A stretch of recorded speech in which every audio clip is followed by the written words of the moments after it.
morning, Rumble Studios. Good morning, Rumble Studios. Good morning, Rumble Studios on this 06.25.2025. Current time is 06:19 a.m. Eastern Time here in upstate New York, southern tier of upstate New York, where I live and reside. Rich Roberts at Fireman Rich here on the Rumble Studios, broadcasting out to Rumble, Locals, YouTube, Twitch, Facebook, X Live, and Kick for a total of 7 platforms that we are broadcasting on here for the morning coffee. A network of 7 platforms, as I'm starting to like to say. Sounds good, doesn't it? Good morning. Rich Roberts at Fireman Rich over there on X. That's my mainstay for posting on this thing called the internet and the interwebs. I am on other platforms. Just Google at Fireman Rich on Google, and you'll see where else I'm at. Okay. But right now we have Tina in the chat there, coming in on the Twitch side. Good morning, Tina, our Jersey girl. Glad to have you, and hope all is well and keeping cool down. Tina. Huh? Good morning, Tina. And Mrs. says good morning. She beat you to the punch there, Tina. And Tony D says good morning. Good morning, Tony. There you go, Tony. Tony D is in the house, waving on the Rumble, and he checked in on the YouTube, and he's on the Twitch. Salute to you, my friend, my brother veteran, and good friend and fellow broadcaster there. And Tony's saying good morning to Tina. And Tina saying good morning to the missus, and Tina saying good morning to Tony as far as that goes. And we had a little late start here, folks. I was looking at something. Something wasn't looking right when I was getting ready to post this up on the these interwebs, and I've got to check it to see. It says private video. What the hell? External link, continue. Okay, does that take me to? Okay, it says private link. Why the hell does it say private link? I don't know. The other platforms I post on and stuff, they just it takes, okay, the link goes to it, but for some reason it said private link. I don't know what that is. But let's see. We're over on X Live, like I said. Let's check to see who we have over there, because their comments do not come in on the X Live. And looks like we have 2 viewers over on X Live. Good morning to the X Live folks. Thank you for being here. Very grateful to have you, and thankful as far as that goes. And let's see, we're moving over to the Facebook side. And we do have locals. Locals, I hit the button. I forgot to hit the button the other day as far as that goes. So Fireman Rich, the real Fireman Rich on Facebook. We are going on. Oh, there it is. Okay, we're on the Facebook, and there's Tony D. Tony D, he put his little emoji happy face with a salute. Thank you, Tony. And we're also over on Kick, where we have a good picture, but nobody over there yet. So we're over there. So I don't know. I was running late because I had to restart the Rumble Studio client. And because for some reason it said private or something like that, but we're broadcasting, so that's all I care about. So I'll sort it out later if it pops up, though. But we're getting our day started on this Wednesday, hump day, as we're working towards the weekend. I hope everybody had a good Tuesday. We did, in a manner of speaking, and the fact that we took Jack, who's here he's right here. He's right behind this. I don't know if you can. No, I can't see. I don't want to move this. Hi, Jackie. Jack, how you doing? He's in the window. He was a little out of it yesterday. We took him for a vet visit. He had to have an annual vet visit. He had the blood work done. Last year at this time, we took him in on an emergency appointment. He had asthma, and he takes medication. It's a steroid, so we have to get a blood test a year later. And the test showed negative. The sodium was off the chart, but the doctor said that there's something wrong with the sodium thing. So it's like, but everything was in the parameters and stuff. He doesn't eat a lot of sodium as far as that goes, even though there's probably sodium in the cat food and stuff like that. But it was in the red, and it's just like there's something skewed there. So maybe they got to clean off a sensor or something. I don't know. But all in all, Jack had a clean bill of health, and he was a little weeble wobble. He was like, because he's a fighter. They had to put him on, and we told him you got to put him under, Doc, if you want to, because you can't hold him down. He's going to fight, and that's a lot of distress. A lot of stress, I should say, for the animals. So they put him under, and he was like a limp let rag. He was just laying there, and it's just like the doc says when he started go under, and he would he would fight, and then he stop, and then he look, and he's just like, oh, okay, I got to fight. So he was going to sleep there, and he woke up, and we brought him home. He was still out of it in his cat carrier, and placed him on the pillow in the back here. And a couple hours, he was back to his normal self, and took a long nap yesterday. So he's doing good. And so that was the big event yesterday that we had to do after the broadcast. And of course, the other big event is the heat. The heat is still here. Currently, it is 71 degrees Fahrenheit. And that's a little bit warmer at this time. We're like on the verge of. We had to give the air. The missus got up in the middle during the course of the night, sometime, because I woke up and I didn't hear any noise, and so she must have turned off the. And Tina says, "Oh, good for Jack. Yeah, Jack is doing good. He's doing good. He's an old kid. He's 14 years old. So." But sometime during the night, Mrs. shut down the air conditioners and opened the windows. It was cool, but it's 71. You could feel the humidity starting to creep in. 71 degrees Fahrenheit, which is 21 degrees Celsius. And we got hot yesterday. We got up to 97. It probably got up at that much down your way too, Tina. And Tony, I don't know if you're still there. I know you're working and you popped in and stuff like that. I don't know what the temperatures down in Georgia. They must be hotter than hell down there, down south. But we're expected some hot weather again today, as far as that goes. Are we still under a heat advisory? Checking. No heat advisory. Ooh, that's interesting. Supposed to have sunshine and a few clouds. A stray afternoon thunderstorm is possible. High of 89 degrees. So we'll see. Winds out of the northwest 5 to 10 miles per hour. And during the day, yeah, it looks like we're going to be in the 80s. So maybe the heat wave is broken. They did say Monday and Wednesday, and then it start cooling off, I guess, and stuff. Let's see the 10-day forecast. Oh, the coffee. We have the morning coffee this morning. You have to mention that because this would not be a morning coffee broadcast unless I said that, right? I could say it, but I should have the coffee in hand here. Let's see. The thing is, do you know if this is real coffee or is it just a coffee cup full of Crown Royal? No, just kidding. Actually, that's not bad. On a Friday, I've said that before. I'll have a coffee correcto, as I said. Temperatures. Oh, it looks like we're okay. It's going to be like 89, but tomorrow is going to be 70, 77, then 75 Friday. We got thunderstorms. It's going to cool off. We got some rain coming in, so it's going to cool things off. And it looks like we're back down in the. Monday's going to be 91. But the weekend looks like it's going to be raining, so I'm going to have to find a spot here to mow the lawn. I'm not mowing it today, though. That'd be too hot. Maybe Friday. Maybe tomorrow. We'll see. We'll see what the weather sets up and stuff. If anything, I'll just leave it till Saturday. Or Sunday, maybe. I don't know. Maybe let it go a week. It doesn't look like it needs to really be mowed right now, so I'll let it go. World times and temperatures as I speak.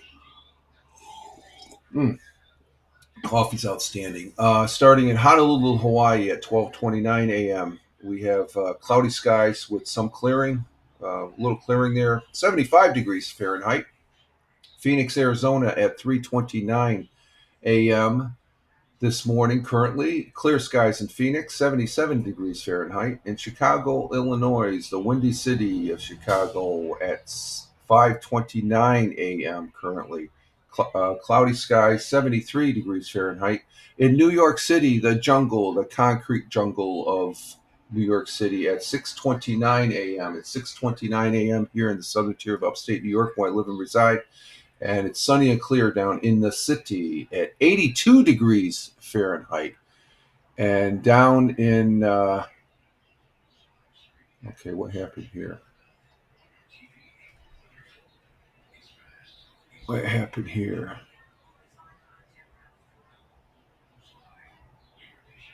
How come my comments aren't?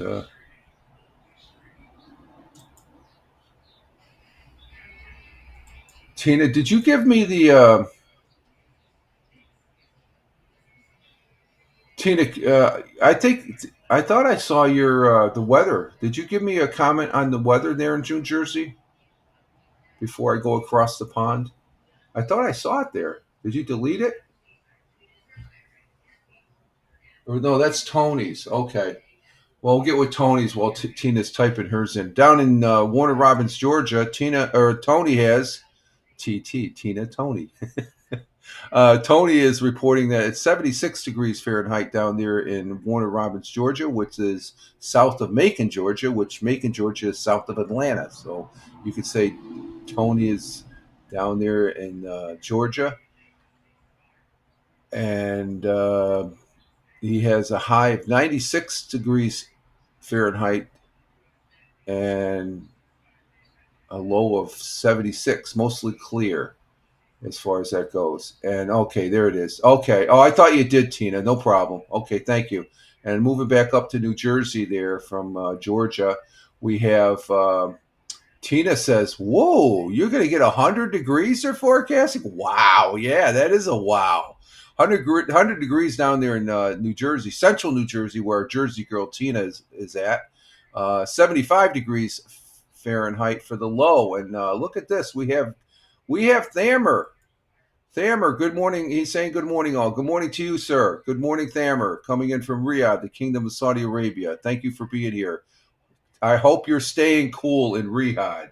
And we'll get to the Riyadh temperature. Ooh, that's nasty. We'll get to it, though.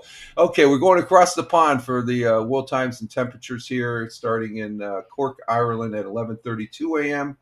We have 11:32 a.m. currently, 63 degrees Fahrenheit in Cork, cloudy skies. In Milan, Italia, 12:32 p.m.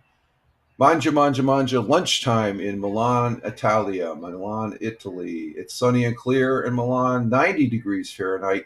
Now to Riyadh, the Kingdom of Saudi Arabia, where Thamer is at. He is saying, Tina says, good morning to Thamer. And Thamer is saying hi to Tina, back at her. In Riyadh, the Kingdom of Saudi Arabia, at current time is 1:33 p.m. Sunny and clear, 109 degrees Fahrenheit. Woo! Do you ever give your air conditioners a break there, or do you alternate? Because I know you said you got about 10 of them and stuff. We got all 4 of ours off right now. We're going to be turning them on probably shortly because I'm starting to feel that humidity come into the house here. We're going to close it up. But it's sunny and clear in Riyadh, 109. Stay cool, Thamer. Stay cool. Moving over to Kuala Lumpur at 6:33 p.m. Sunny and clear in Kuala Lumpur, Malaysia, 90 degrees Fahrenheit. In Tokyo, Japan, at 7:33 p.m., cloudy skies in Tokyo, 81 degrees Fahrenheit. And down under on the great continent of Australia, great country and ally to the United States, Australia is, and we appreciate it. In Melbourne, Australia, at 8:34 p.m. in their evening, cloudy skies, 46 degrees Fahrenheit. They're cool right now. They're in their winter time now. They're the southern hemisphere.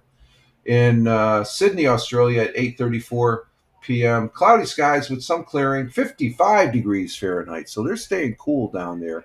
in Australia. Those are world times and temperatures as I speak. So let's see. Thammer says I spent 4 hours at the mechanic to fix the radiator. Thanks. Thanks. All went well. Oh, the radiator? You can't. Radiator on what? Your car? Or a radiator on one of the the many air conditioners you've said that you've had?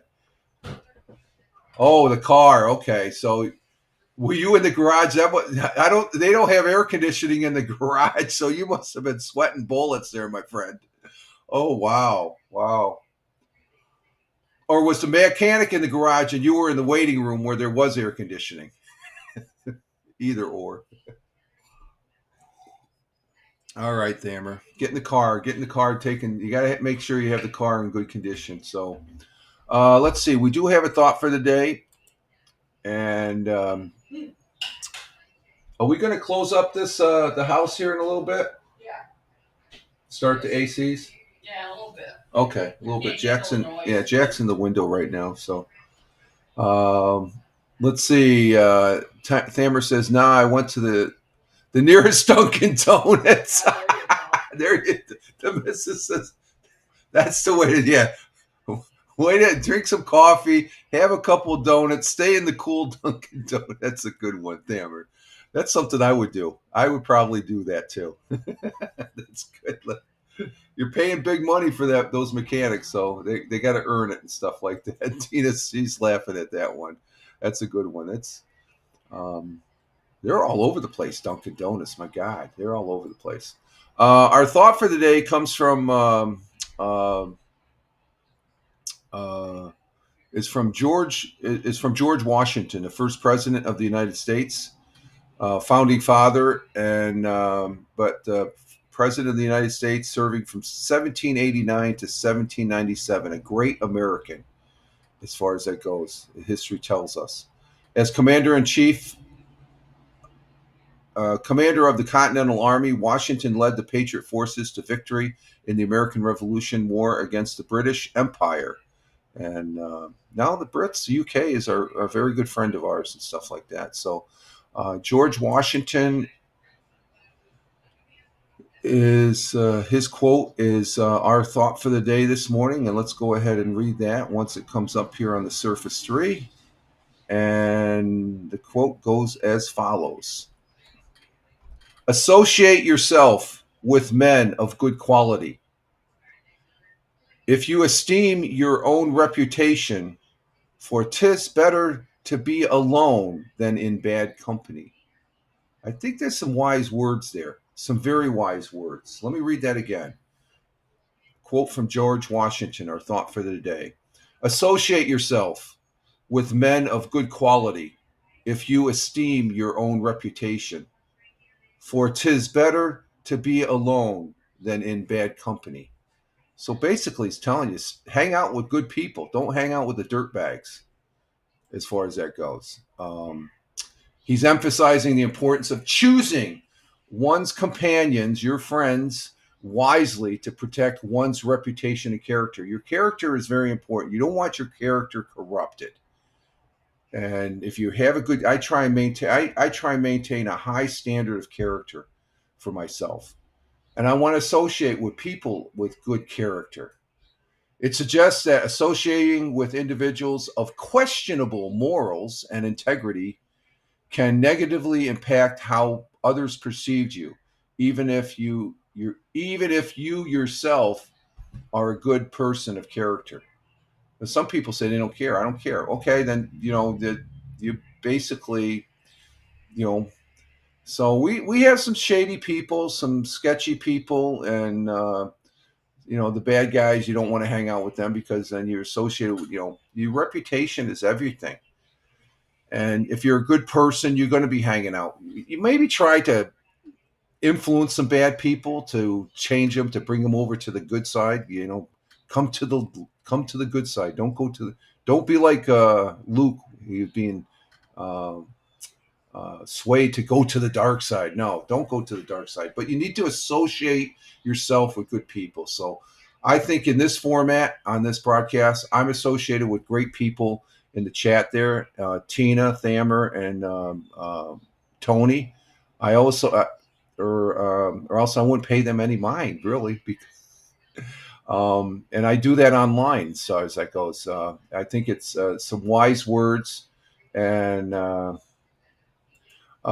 was taught you're judged by the company of your. Yeah, but the people that judge, I don't like that word judge.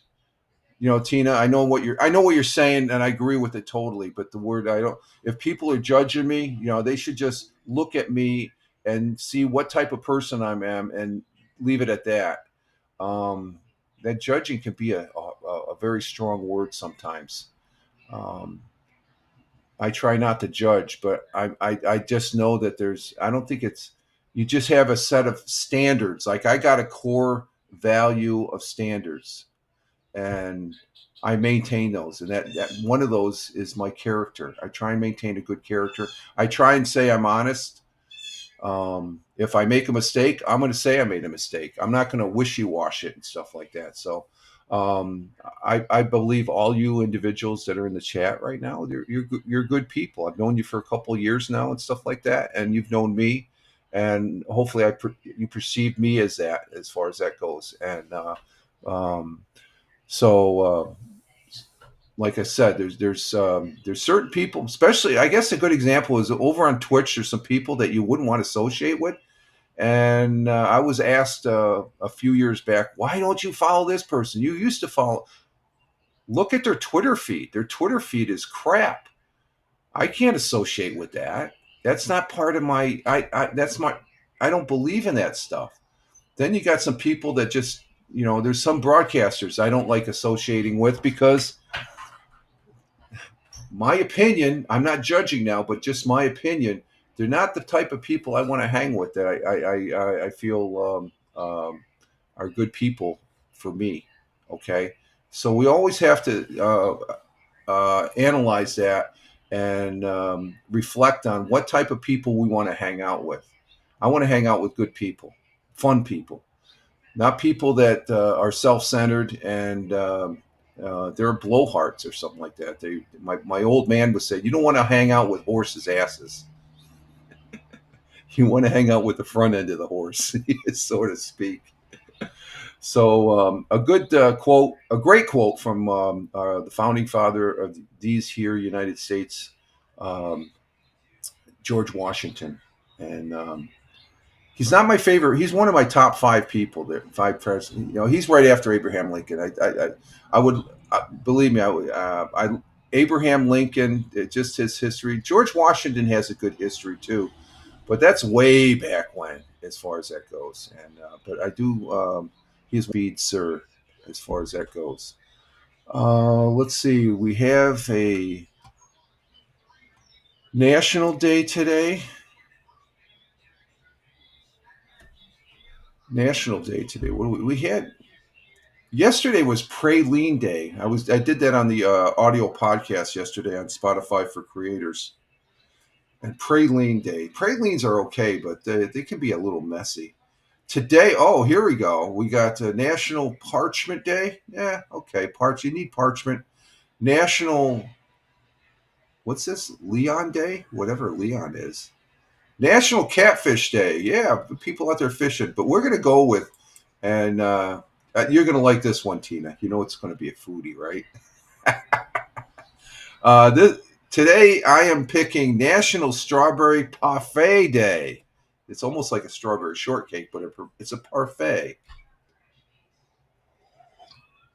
So today, National Strawberry Parfait Day on June 25th comes around once a year. The perfect time, pick strawberry season. Yeah, because this last weekend we had Strawberry Festival. So, and Tina likes that one. Yes, she loves that one. Because we're in the peak strawberry season, the food holiday, often a terrific opportunity to explore your farmer's market for the fresh picked strawberries. And the missus, she gets the strawberries from the grocery store. She washes them and she puts half of them out on the stove. so the cats don't. They're on the counter, so they're away from the cats there. And I'll eat them during the course of the day. I'll take one or two and then come back into the kitchen. I'll take it. We eat them throughout the day. So today is Strawberry Parfait Day. Parfait is French for perfect. The traditional parfait is a dessert of ice cream or frozen custard layered with fruit and whipped cream in a tall stem glass. An additional topping of whipped cream garnishes the dessert. Today, we often replace the ice cream and yogurt or pudding and layer it with granola. That's the perfect parfait, if anyone is to ask. So there we have. Yeah, that sounds yummy. Yeah, that does sound yummy, Tina. Strawberries are great during this time of season, which I had that strawberry shortcake during Strawberry Festival. That's great. Great time of year. Great time to be celebrating the strawberries.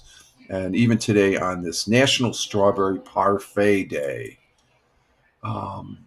Yesterday we did have, like I said, the audio podcast, the Fireman Rich audio podcast over on Spotify for creators. And we had an interesting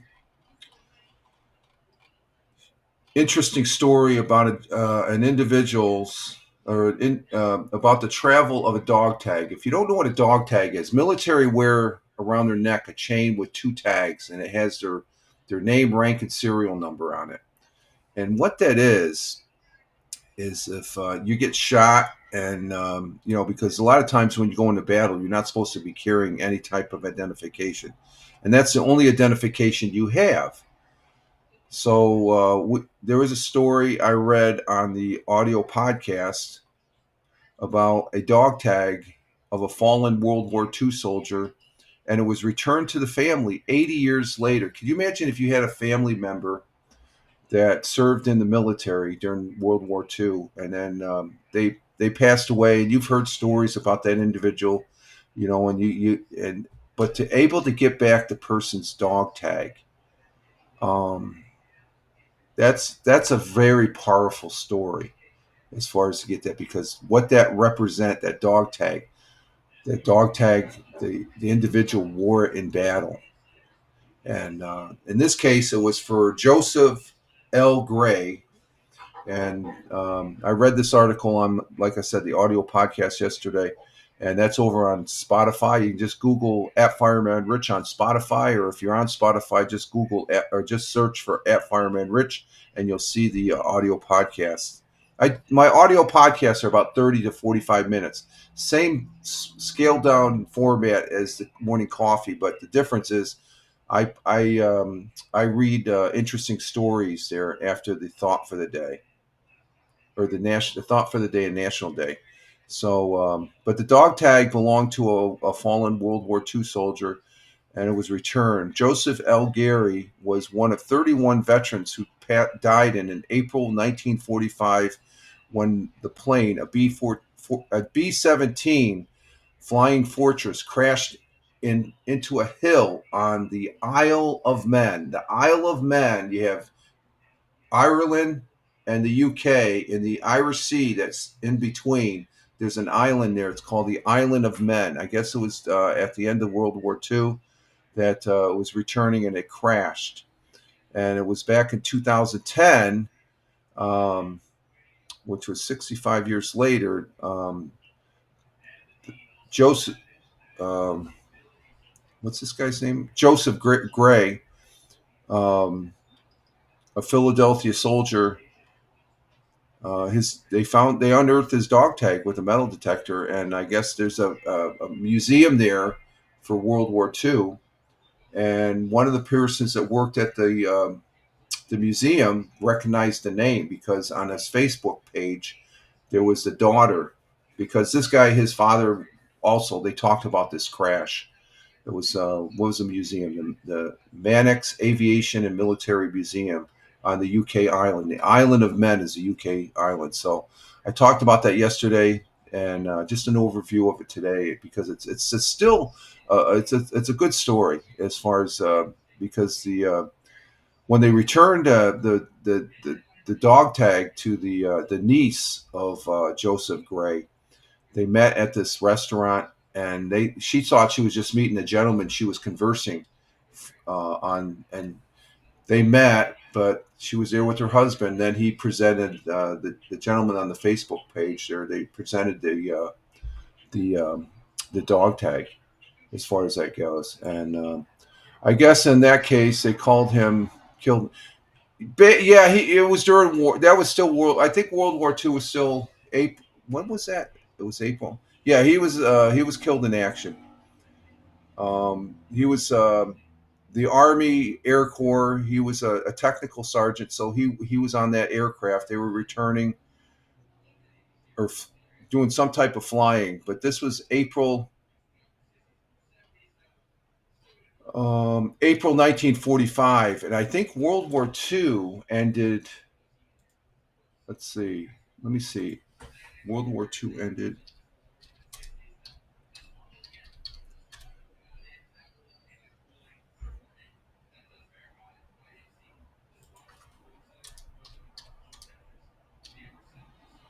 Yeah, World War II ended in April. Well, in Europe, it for all intents and purposes, I think it ended.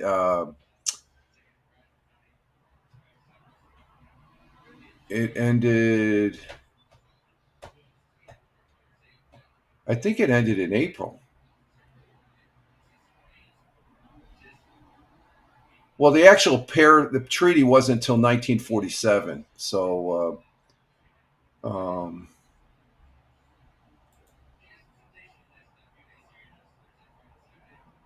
the end of World War Tour, I think it was April. The was it VE Day?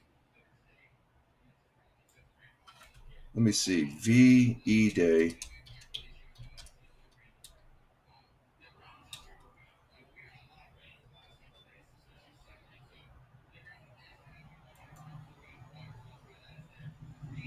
Oh, okay, VE Day was Allies of World War II.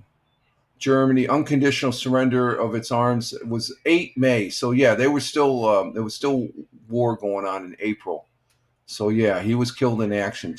That would be yeah, I would agree with that, Thammer. That was a killed in action type. He was killed in action, so he was serving on a military aircraft. So a war veteran, basically.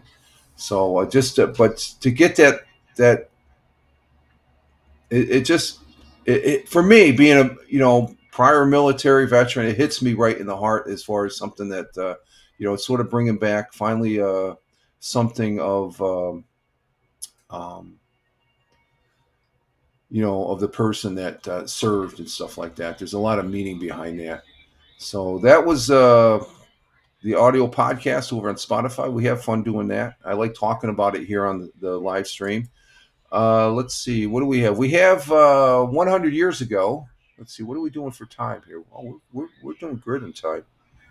So let's see. We're going to do setup for 100 years ago here.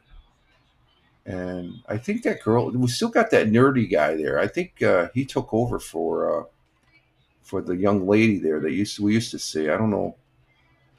Let's see. Let's set this up here. This is 100 years ago as of June 23rd, which would be Monday. And for those people that just watch it for the first time, we present this to give you an idea what it was like here in the Southern Tier. We have Roger Luther, who over on Fox 40, and I have to say, full disclosure, I have no association with Fox 40.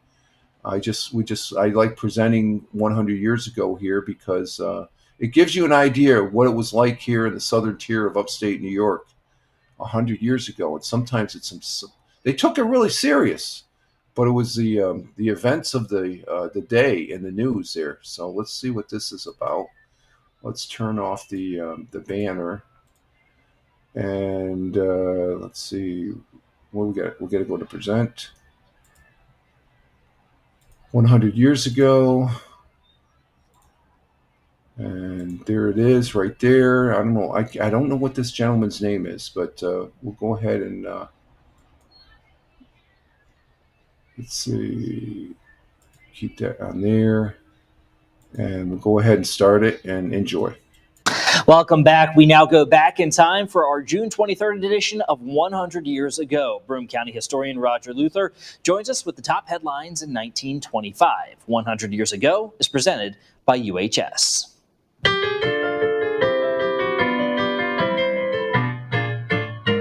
100 years ago today, graduating exercises of the Binghamton Central High School will be held in the high school auditorium tonight. 226 students will receive diplomas. And members of the graduating class of the Johnson City High School received their diplomas tonight during commencement exercises in the auditorium of the First Baptist Church in Johnson City. The 20th anniversary of the Slovak Lutheran Church of the Ascension on Clinton Street will be observed next Sunday. Binghamton man pleaded guilty in court this morning to a charge of speeding. He was fined $15. He was arrested for traveling 32 miles an hour on Riverside Drive. And finally, a Sanitaria Springs woman was injured on Saturday when she fell headfirst down a 30-foot well. Although she was unconscious for several hours, incredibly, she escaped serious injury and is now recovering. Wow. That was the news, June 23rd, 1925. Oh my God, what's going on, people? 100 years ago, what the heck is going on there? What do we got here in the comments? Let's see. Thamer says a lot of research to make that 100 years ago not easy. No, he has Roger Luther. He has his act together. He is Roger Luther, Thamer. He is the historian for Broome County. That's the next county over where I live at, and he's very, very wise man there and stuff like that. Yeah, that's what I was saying. 32 miles an hour. That was speeding back in the day. We got people doing 100 miles. But 32 miles per hour. That was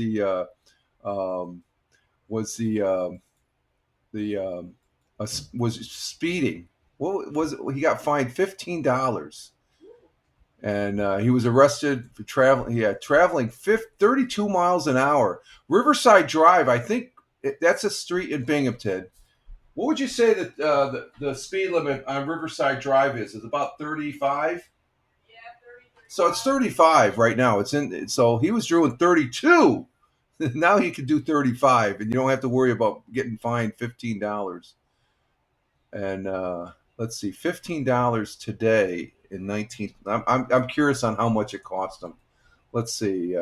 Let's find that out. Let's see. 1925, $15 worth in 2025. So he paid the equivalent of $275.54 for going 32 miles an hour. That's something. Oh my Lord. Of course, at the beginning there of the segment, you saw they had graduations. Graduations are the same as far as that goes. And let's see, Thamer says 32 miles an hour in that old steel automobile. That's reckless. Yes, exactly, Thamer. It's reckless. That's funny. Oh my God. And that's a lot of money. Yeah, for doing 200. Well, a speeding ticket now in New York State, what they charge you the ticket, but they automatically charge you an extra $150, don't they? What? Well, if you get a speeding ticket. Well, nothing's automatic, no. Yeah, but it's a speeding ticket will cost you a couple $100 now, right? In most cases. Yeah, in most cases. So, but they were paying that much back in the day, as far as that goes. So, but then we had graduations. They talked about graduation. The second one there, the Johnson City High School, they received their diplomas in the auditorium of the First Baptist Church. Why did they present them in the school? All I can think of is they didn't. Johnson City School, even back in that day, was a pretty big school. So I'm curious about that. So, but there we have it, 100 years ago. Oh, I love that segment. That segment is so fun to watch, and I know you guys enjoy it too, as far as that goes, and such. Let's see. Also, in some additional stuff in history, in 1947, The Diary of Anne Frank was published. 1984, a great entertainer, singer, producer who's no longer with us. I wish he was. Prince released a 6th studio album, Purple Rain, a classic. He put out some great music. In 1991, Croatia and Slovenia, along with a lot of Western European countries, when the Berlin Wall came down, declared their independence from Yugoslavia. That's the year Yugoslavia broke up into. And I visited Yugoslavia, but it was composed of like 5 or 6 countries there. And let's see, Thamer says Bee Gees, Bee Gees they're great. That's classic music right there. The Bee Gees, I agree, Thamer. I love the Bee Gees is good music. And let's see, what else do we have here? Over on the AP side,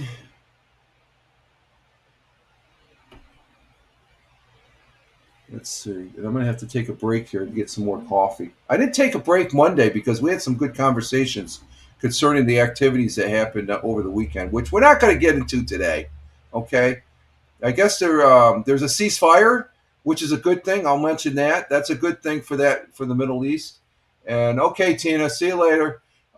So I'm happy with that, even though Israel sort of was pushing it, and I guess they dropped the B-2s dropped the bunker busting bombs, but I guess yesterday, because Israel was doing something during the ceasefire, he dropped the F-bomb and told Israel, bring those planes back.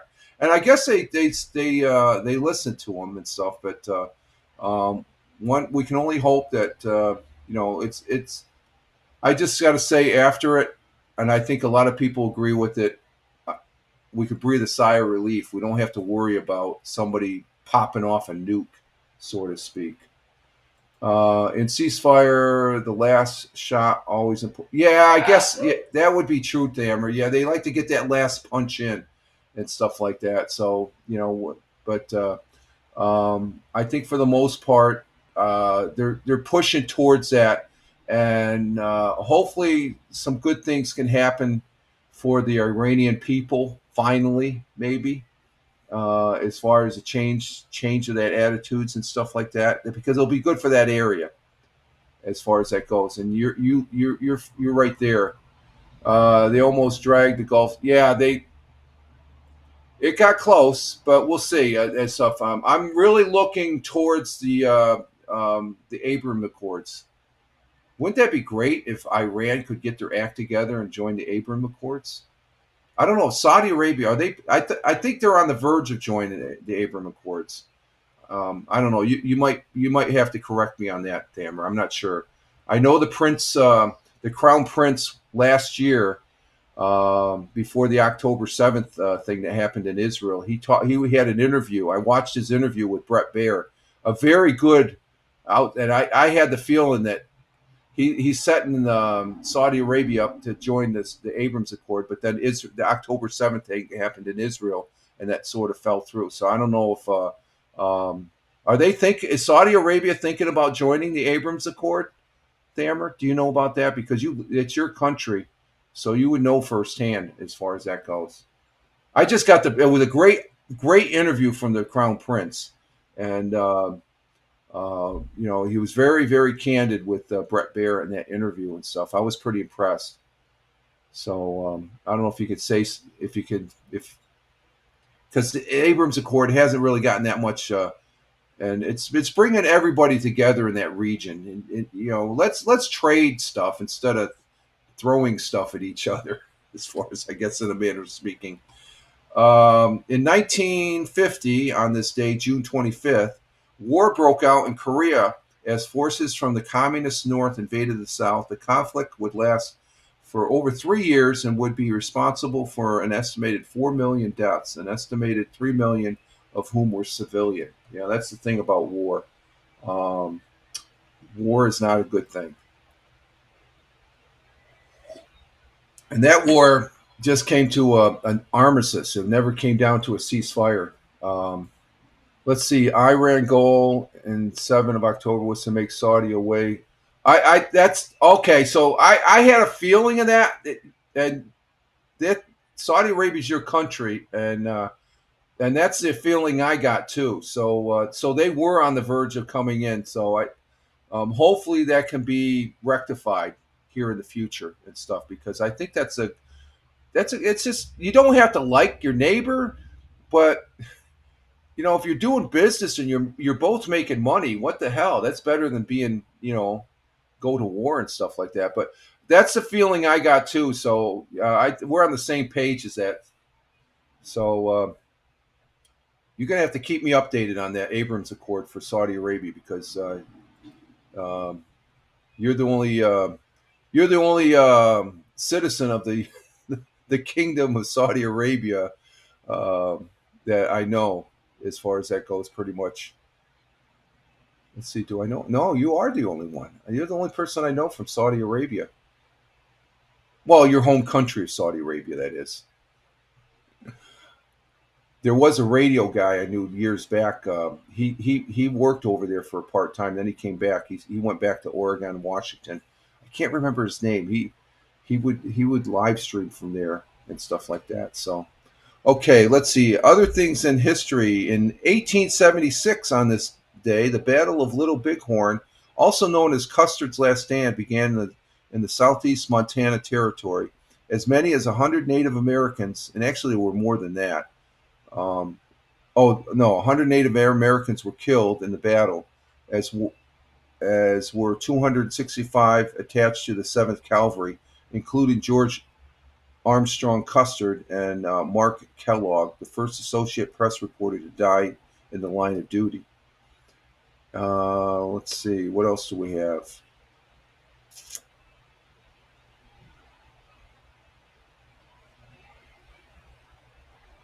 In 1993, Kim Campbell was sworn in as Canadian's first female prime minister, as far as that goes. First woman to hold the post and as prime minister, as far as that goes. And Thamer, let's see, with Trump's policies, everything is possible. He's kind of guys. He gets things done. Exactly. Yes, he does.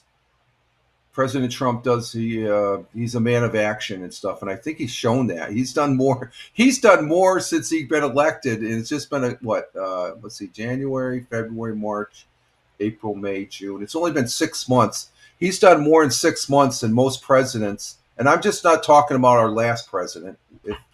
If you want to say, our worst president in history there. Joe Biden, I wish him the best and stuff like that, but as a president, I just shake my head. He's the worst president in my lifetime, if not. But President Trump has done more than most presidents have done in their first 6 months and stuff. Once I don't know. I can't think that the only president that one of my favorite modern day presidents, other than I sort of was aware of John F. Kennedy when I was a kid. I knew who he was because I saw him on the TV during the Cuban Missile Crisis. I was I think I was 5 or 6 years old. I remember my father watching. He loved John F. Kennedy. So did my grandfather. And they were devastated when he was assassinated. But I knew. But for me, it would have been Ronald Reagan because I was in the military, and a lot of things that he did as commander-in-chief impacted me as far as doing my military job. Hey, Captain Rehab. Good morning. Yep, you got the missus beat you. She said good morning. The missus is she's on cue here. She's beating you all. She said good morning to Tina, Tony, before they said good morning. So and Captain Rehab says, oh my. Glad to have you here, Captain Rehab. Hope you're staying cool down there in the and Captain Rehab says good morning, missus. Captain Rehab coming in from the city of brotherly love, Philadelphia. Hope everything's cool. What's the highest temperature they got down there in Philly yesterday, Captain Rehab? I'm just finishing up the history here. I think we're about done on the history. And let's see, we still got time. Yeah. Oh, you hit 100? Wow. I think we're up and up. We're the thermometer here. 99. What's that? I think we got up to like 99. We got up to 99. So, yeah. Yeah, that's this thermometer. It's not in the direct sun. It's not out in it's underneath the porch, so it's a little cooler with the shade as far as that goes. And but you got up to 100 degrees, so we don't have a weather advisory. So I think I think it's on the verge of starting to cool off and stuff like that. Yeah, the whole East Coast. Yeah, that is hot. The whole East Coast. We got a heat wave going on, and we've had a heat advisory here the last 3 days. I did see one posted on the weather thing for this morning, as far as that goes. In sports, for the baseball, starting this past Monday night, we had the New York Yankees lost to the Cincinnati Reds 6-1. The Mets beat the Braves 3-2. That's not good. And that's good for the Philadelphia Phillies there. That's Captain Rehab's team. And the Phillies did not play Monday. Braves beat the Mets yesterday. Man, Braves are they need to get back into the ways. And the Yankees lost again. The Reds beat the Yankees 5-4. Mets lost to the Braves 7-4. Phillies, they lost to Astros, so that's good for the Mets. That's good for the Mets. Oh, Wimbledon starts. You're right. Wimbledon starts today. Okay. I'm going to have to try and follow that. I know Thamer, Captain Rehab, he's a big tennis. You're a big tennis nut, aren't you, Captain Rehab? Yeah, we're going to have to follow Wimbledon. I have to look and see who's playing. Because there's Captain Rehab was telling me, I think it was during the French Open, they play on clay, that there's a young lady for the United States that she's a hot hand there on the tennis. So we're going to have to follow that. I'm going to have to add that into the I'll have to look at that today as far as, let me see, look at Wimbledon. Look at Wimbledon for sports. I'll try and put that into the sports, or else you guys, Thamer or Captain Rehab can give me a. But Wimbledon starts today. That's good to know. Let's see. In ladies, the Americans always dominate the tennis. For the most part, yeah. There's that's pretty interesting. And then it's what the guy from Yugoslavia is he healed? Is he healed up? Or not from Herzegovina or Croatia? One of those. He's from the former Yugoslavia country there. I can't remember. I'm not really into I don't really know that much about tennis. I used to know when McEnroe played. I love watching McEnroe. So, Serbia. Yeah. Thank you, Thamer. Thank you. Serbia. The guy from Serbia. I think he's been injured or something, or recovering. I don't know if he. See, I haven't really been following it that much, so I wouldn't know. And I remember Jimmy Connors and John McEnroe. That's when I really followed tennis back in the day. And let's see, finishing up the baseball here for yesterday. Phillies. Did they play? Yeah, the Phillies, they lost. Today, let's see, the Mets, the Yankees will still be playing the Reds, and the Mets and Braves are still at it, and Phillies will be playing the Astros at 8:10, Mets and Braves at 7:10, and Yankees and Reds also at 7:10. So we'll see what happens. Tomorrow night, Mets and Braves will play tomorrow at 7:10, and that's the only team that's playing tomorrow night. So we'll come back Friday there to see what happens as far as that goes. Oh, that's his name. Yeah, I can't. That's the guy's name. Yeah, I can't even pronounce that. How do you pronounce that? I got to go to Google to figure out how do you pronounce that. Let me see. Let's see.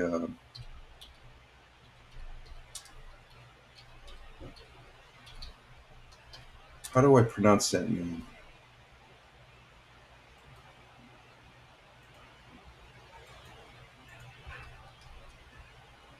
Okay, this is the guy's name.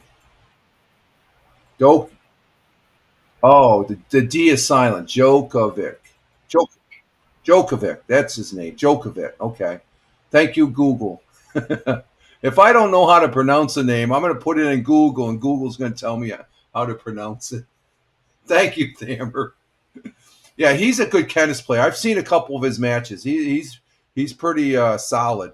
The only other thing in sports is Manchester City Football Club. They will be playing tomorrow night. Who are they playing tomorrow night? They'll be playing. This is another team. Let me see. This is a team. I can't pronounce it. I think the J is silent. Let's say Juventus. Let's see. This is a team that Manchester City will be playing tomorrow night tomorrow at 3 p.m. Eastern. Juventus. Juventus. Okay, that's the team that Manchester City will be playing tomorrow. Thammer says, but he's not the best one now, no more. Now that the Italian kid is. Oh, there's an Italian kid. Okay, I haven't heard about him. Okay. Let's see, top Italian tennis player. Let's see, top Italian men's.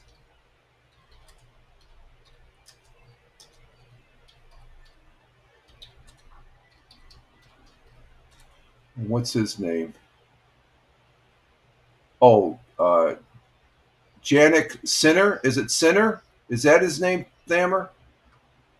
The Italian male tennis player who is currently ranked number 1 in the world. He is also recently. Oh, he's the one that won the Australian. He won his second Australian Open title in many years. Okay, that's the guy. He's a young kid. Yeah. Yeah. What's the story on him? He.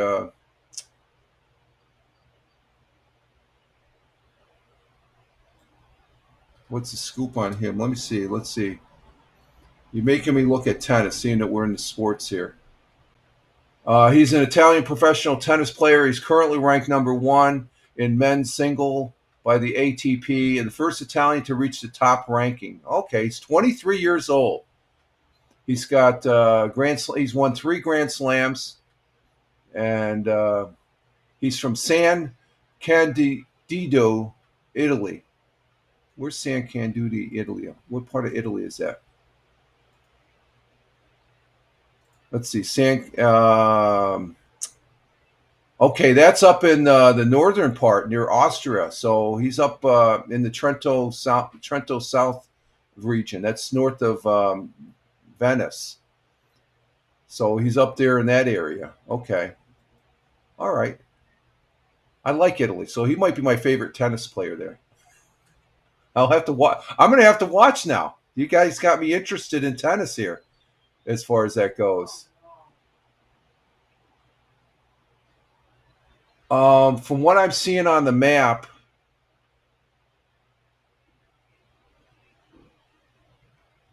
it's actually he's up there in the Italian-Austrian border, the town of San Clandidero. It's right near. It's right near the Austrian border. So Germany doesn't. Germany doesn't border. You got to go through Austria before you can. Well, you might as well say that's part of. Austria used to be part of Germany, but during World War II. But he's up in the northern Italian, in the Italian Prealps. He's up in that area. Yeah, but that most people do in that area. Austrian. I think most people in Austria, stuff like that, they do speak German and stuff like that. And also the northern border of, and then the people that are over on the French-Italian border, they speak Italian and French, so you know how that works.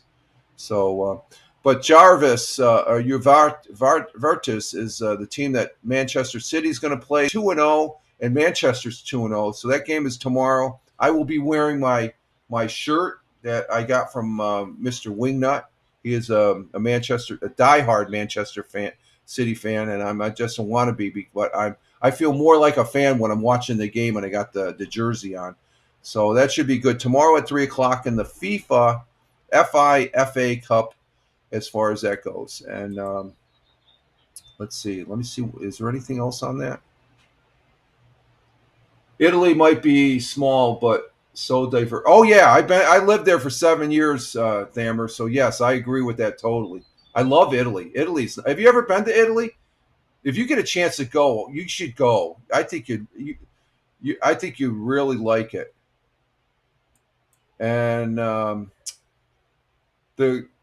if you want to watch the FIFA Cup or Club World Cup, you can, if you download DAZN, DAZN, just to give them a shameless plug. I have no association, but that's what I have on the Roku. I watch it on the DAZN app. And they also are broadcasting on TNT. But if you have that DAZN, you'll be watching all the games. So that's what I got plugged into the Roku back here, as far as that goes. So, and they do a pretty good job. I mean, I feel like I'm right there on the field. So, but I'm going to have to add the tennis, seeing that we talked about tennis with Wimbledon starting. So if I don't, you come in, if you got any news there on it, Thamer or Captain Rehab, you guys are my tennis guys there and stuff. Let's see, Richard, it's finally starting to cool down and it's starting to cool off. We're still a little bit hot.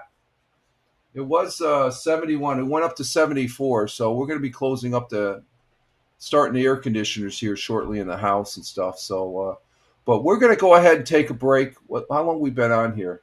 Glad to see you there, Big Juice. Coming in from the Buckeye State of Ohio. We've been on for an hour and 5 minutes. I'm going to go ahead and take a break here, folks. And let's see. Thamer says, we'll keep you up to date. Yeah, there you go, Thamer. I appreciate that. We'll talk about tennis. I can look it up. I'm going to try and be proactive and watch some tennis as far as to see where that is. But, yeah, that's a good idea. I appreciate that, Thamer. Because that kid he sounds like I want to watch that kid play. 23-year-old. And he's on the world stage. That's pretty cool. I think that's pretty neat. And I'll be rooting for Italy. Okay, go take it. No, there's a couple. I do more than that, Big Juice. But that's probably one of the things. If I have to go, it's a good time to go because I'm drinking the coffee here and I'm almost out. Jack is laying down. We got Bug back here. They're looking at me like, what the hell is this guy doing? Okay, we're going to go ahead and take a break, folks. Because I am out of coffee now. So I will be getting coffee along with doing a few other things there. And one of those things is probably what Big Juice was just alluding to. So, all right, folks, just hang loose for a couple minutes and we will be right back. And we're playing Bubblegum Ball Game.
are back for the second half of the Wednesday morning coffee 06.25.2025 at Rumble Video Broadcast.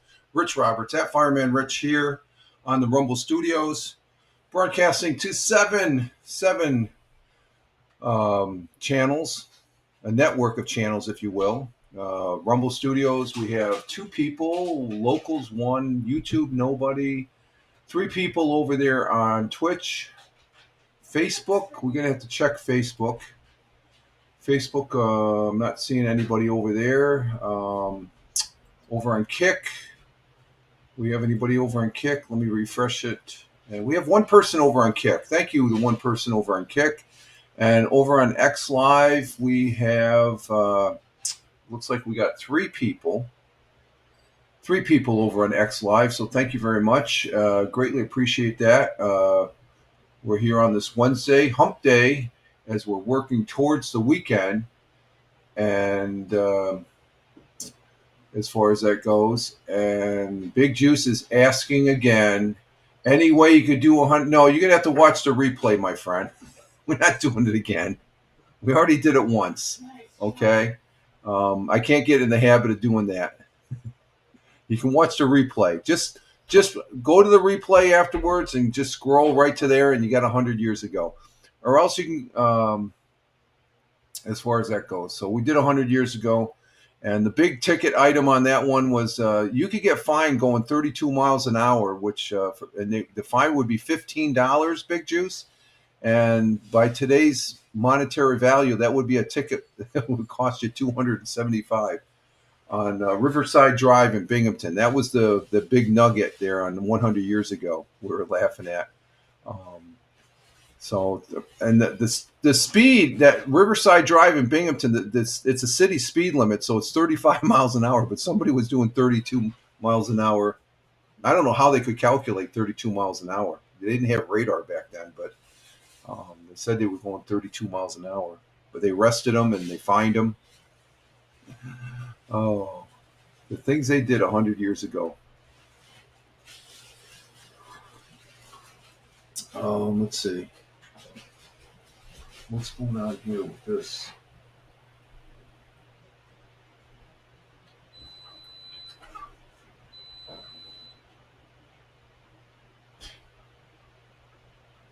Okay.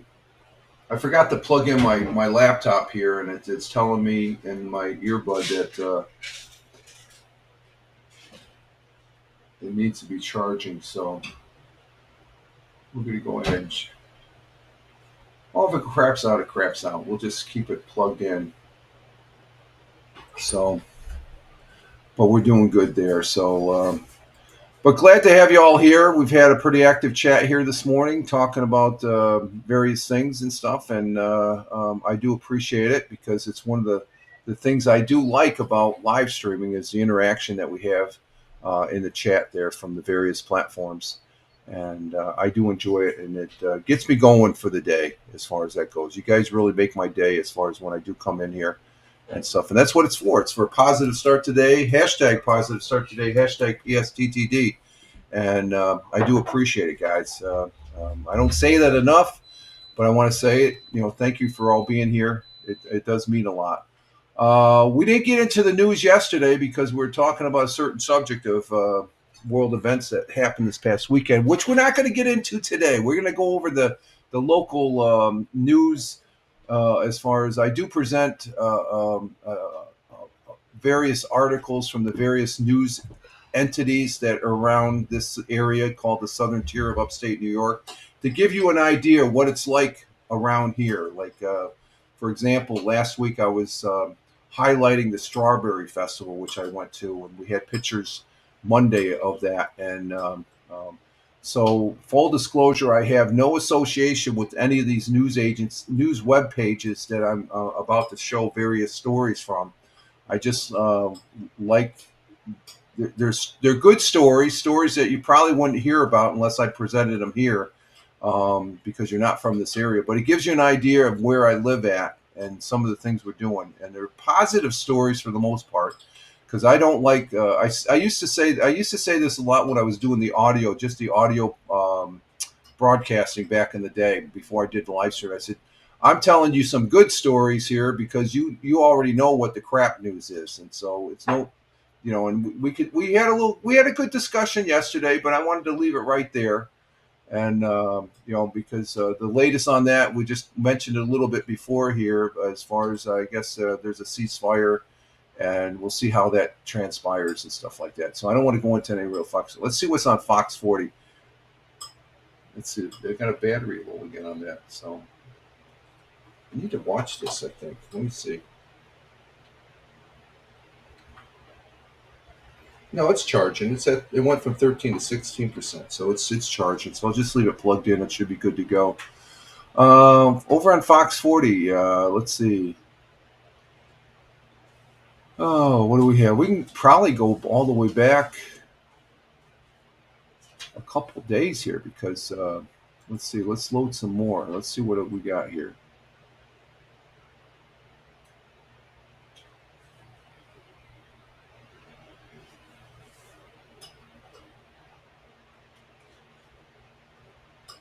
And I'm not really seeing anyone.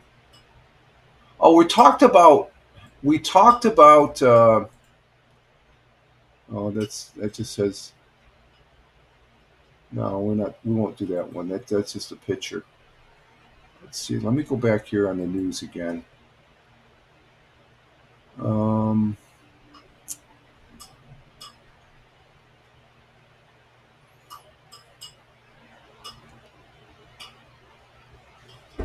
Well, we have the Ross Park Zoo, but there's another animal. It's not a zoo, but it's called Animal Adventures. It's a place where you can go see the wildlife, and I'm seeing on Fox 40 there's an exhibit. This is one of you got the Ross Park Zoo. I'm always talking about the Ross Park Zoo. Have you ever been to Animal Adventure? That's fairly new. That's been around probably for what, 10 years, 15 years. Ross Park Zoo's been around for longer than that. But this Fox 40 article talks about an exhibit over there at the Animal Adventure place, and let's go ahead and bring that up here. It's the new Ice Age exhibit they're talking about that you can go see.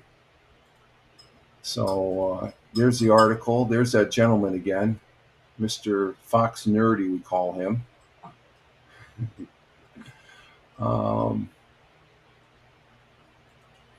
Let's go ahead and play this then.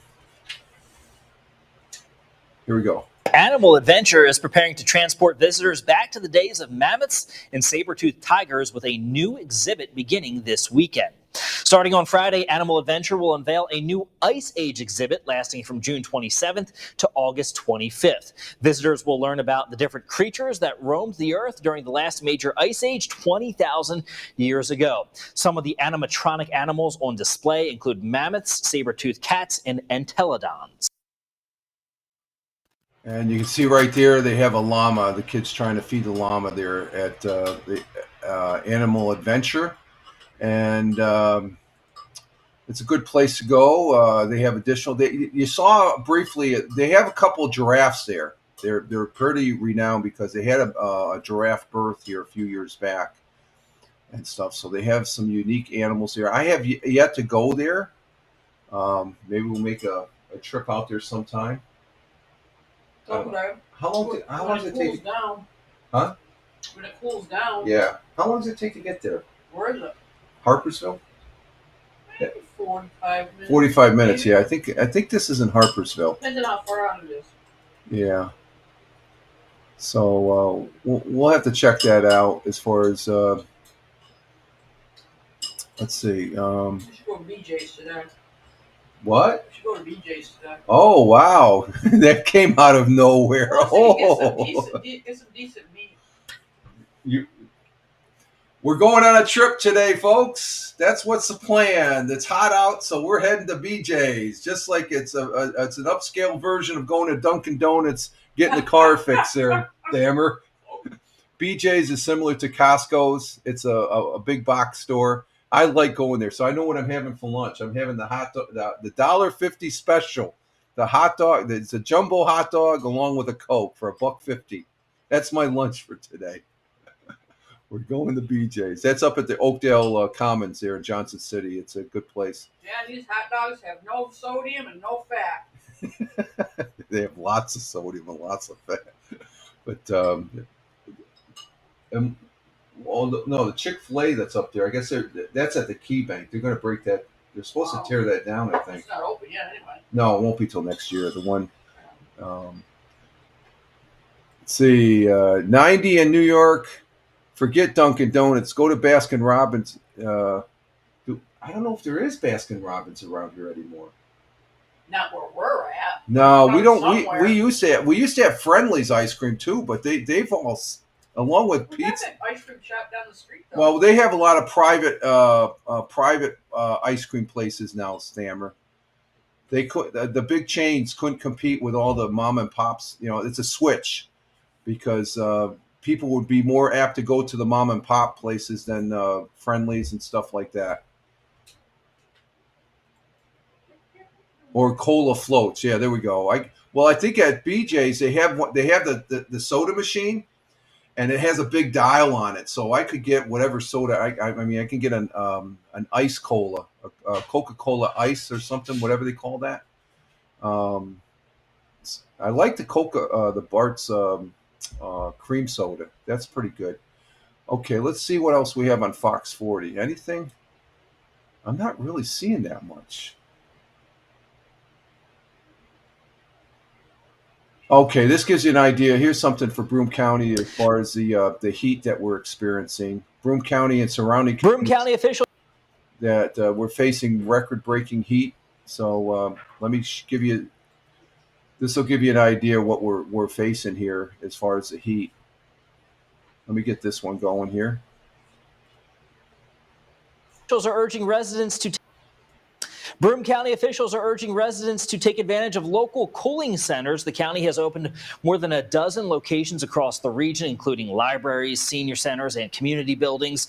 You can check out the location closest to you and its specific hours by visiting broomecountiny.gov. These air-conditioned spaces are free and open to the public, providing a welcome relief, especially for residents without air conditioning units. Broome County Transit is offering free rides through Wednesday, June 25th to provide another safe air-conditioned option for people to stay cool or to reach a designated cooling center. In addition to free transit, all Broome County parks and beaches are open and free to the public. Parks are open daily from 8 a.m. to dusk. Beaches are staffed with lifeguards from 11 a.m. to 7:30 p.m. Popular spots like Nathaniel Cole Park, Dorchester Park, and Otsiningo Park are expected to be busy as families look for ways to beat the heat.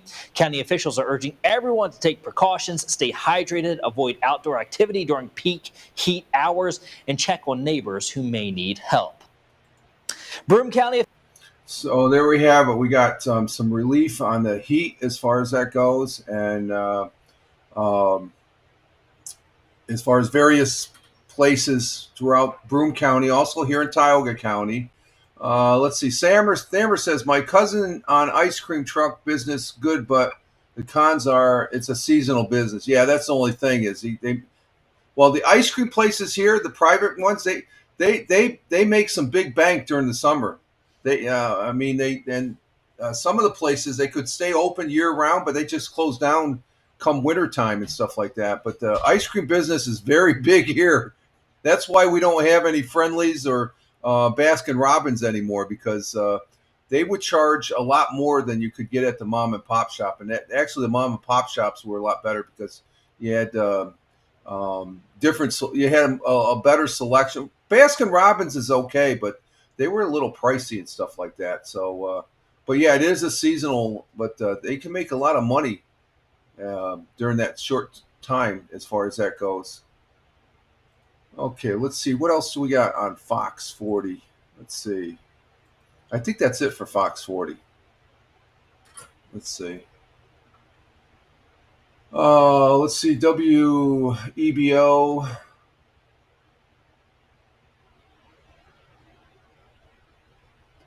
Not seeing anything on WEBO of interest. Let's see. Hometown news, local. Let's check Tioga County out. What do we have in Tioga County? No, there's nothing updated on WBNG or WEBO. WNBF, News Radio 1290 there in Binghamton. Let's see what we have over there. No, no, nothing there. Channel 12, WBNG. Oh, they got one of the many parks in the area. Let's look at this one. No, we can't look at that one. That just shows an article. That's let me check this one out here. Let me see. Does that show?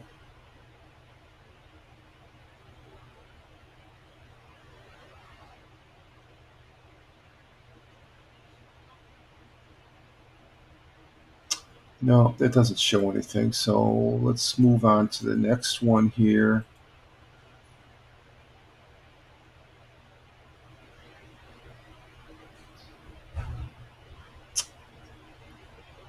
And there's actually nothing in the news here. What the hell? I figure I took yesterday off, and there would be some. I'm not seeing anything. Of course, it was primary day yesterday, so I don't know. I forgot to vote. I don't vote too much in primaries. I just do the local and general elections and stuff like that. So I am not seeing anything of interest here for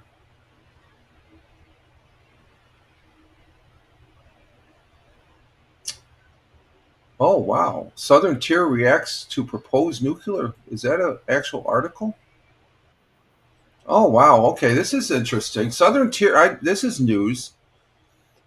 The history of nuclear power plants in New York dates back to the Vietnam era, according to Senior Policy Advisor Bill Horner of the New York Public Research. On January 23rd, Governor Hochul announced she's working on a New York State Power Authority to create a new plant in upstate New York. So does that mean we're going to get a nuclear power plant here in New York?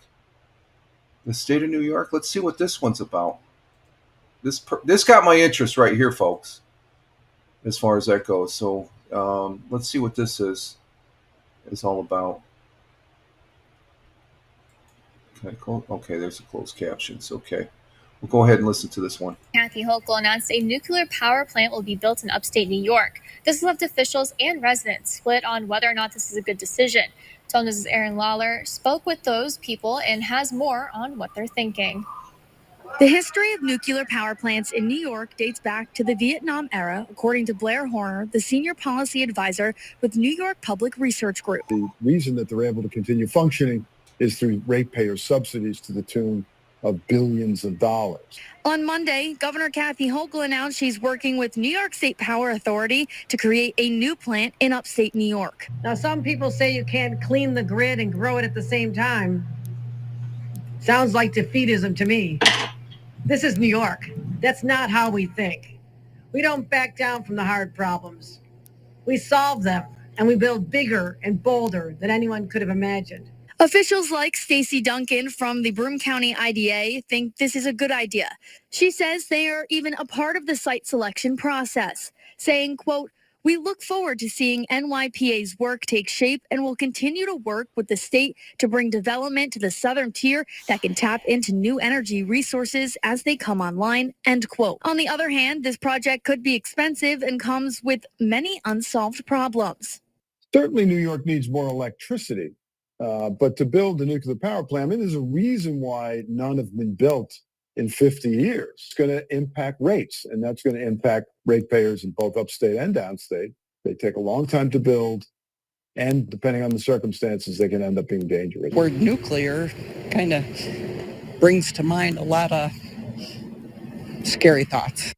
Broome County resident Janet Smith says she's not sure how to feel. It's going to employ people, the building, the whatever and the whatever, but it also increases the possibility of us being a target for terrorists. And of course, there again, the whole potential for disaster. Governor Hochul says ideas are easy, but building is hard, but she is not going to shy away from a challenge. So they're looking at building a new nuclear power plant for electricity. Okay, I know we've had some controversy and people not really for nuclear because of 3 Mile Island years back. I think it's good. I think if it's done right, we have better technologies. You can see this nuclear power plant right here. It's fits right in there as long as they don't have a meltdown, right? So I'm not a fan of Kathy Hochul, our governor here. I'm not really. I don't really. She has some freaking very out there proposals and stuff like that. I don't think she's a very strong governor.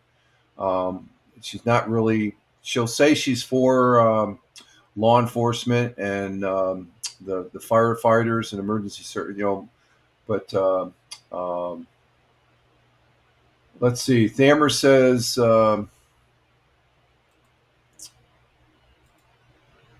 Build dams for electric. New York has. Yeah, we have some dam. We get a lot of electricity from Niagara Falls, Thammer. Okay, but New York State is a big state. It's a good sized state. It's probably it's one of the larger states here in the Northeast. So you can't to build dams. That's going to uproot people, and people don't want to leave their.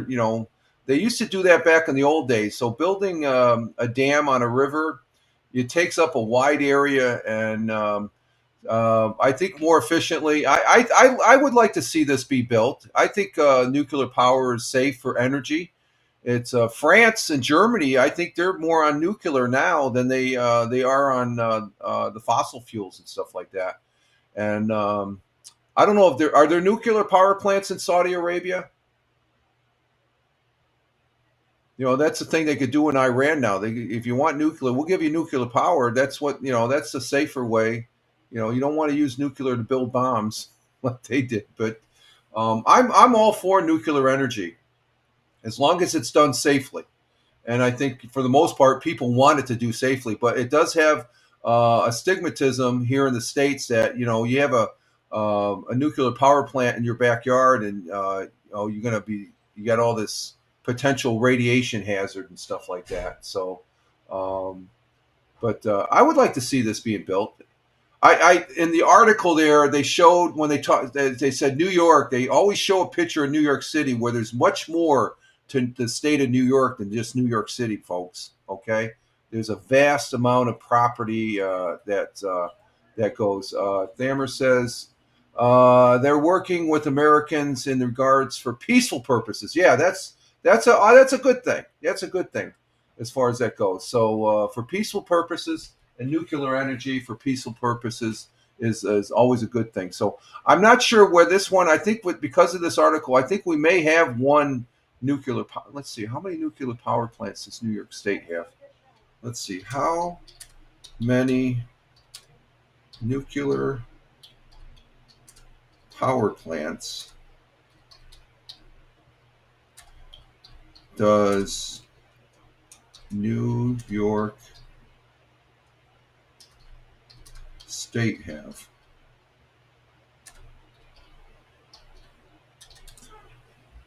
Although the 3 so-called upstate plants have continued to operate, one New York nuclear power plant is at Indian Point. It closed back in 2021 after the state opposed the application to renew operation. The plant was relocated only 24 miles away from New York City, so it's downstate.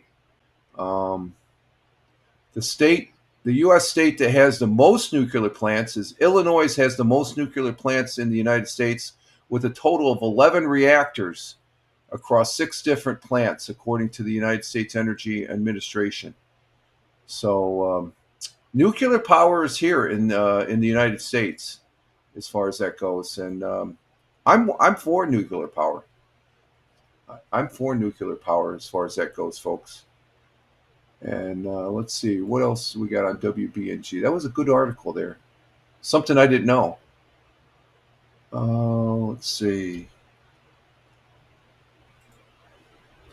We had the nuclear power, and I think that's it for WBNG.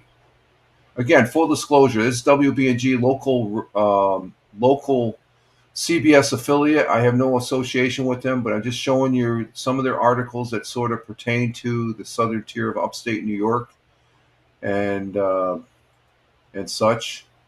Let's see, nothing on the whale. Let's go to channel 34. Let's see, what do we got on channel 34?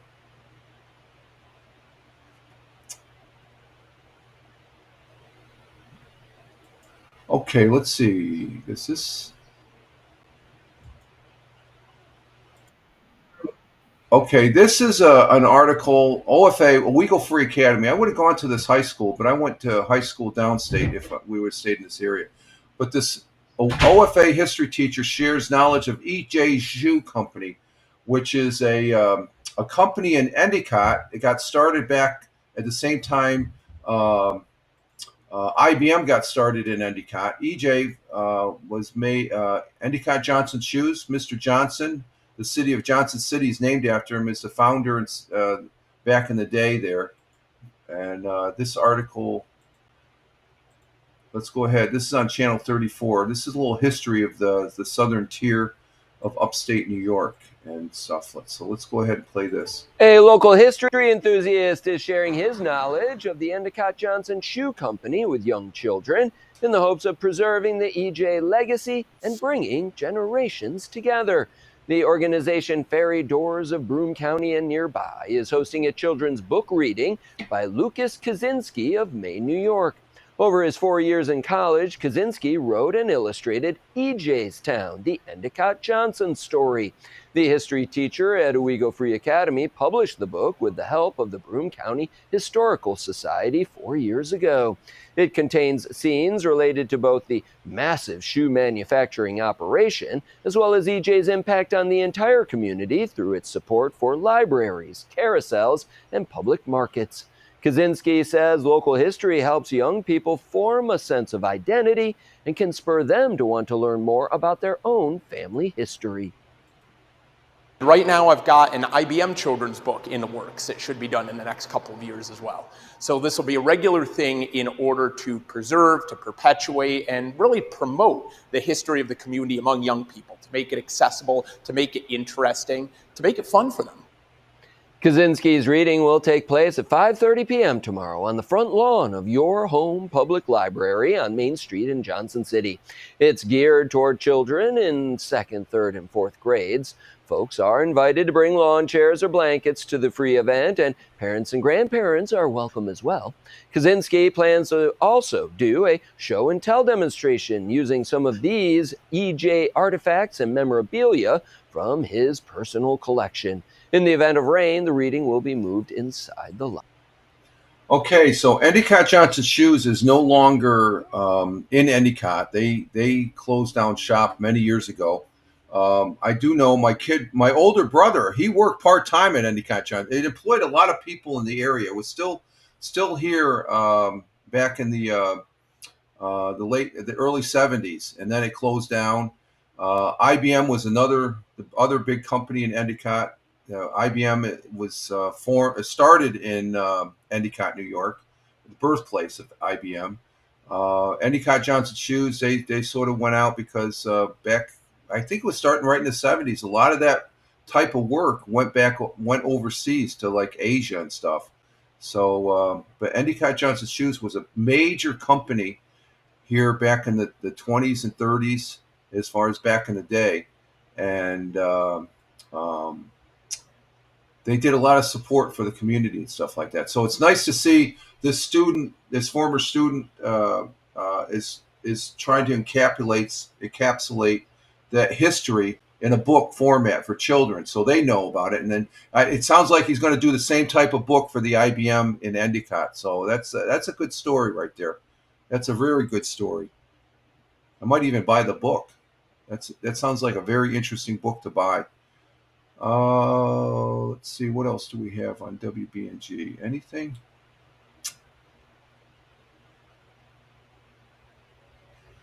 And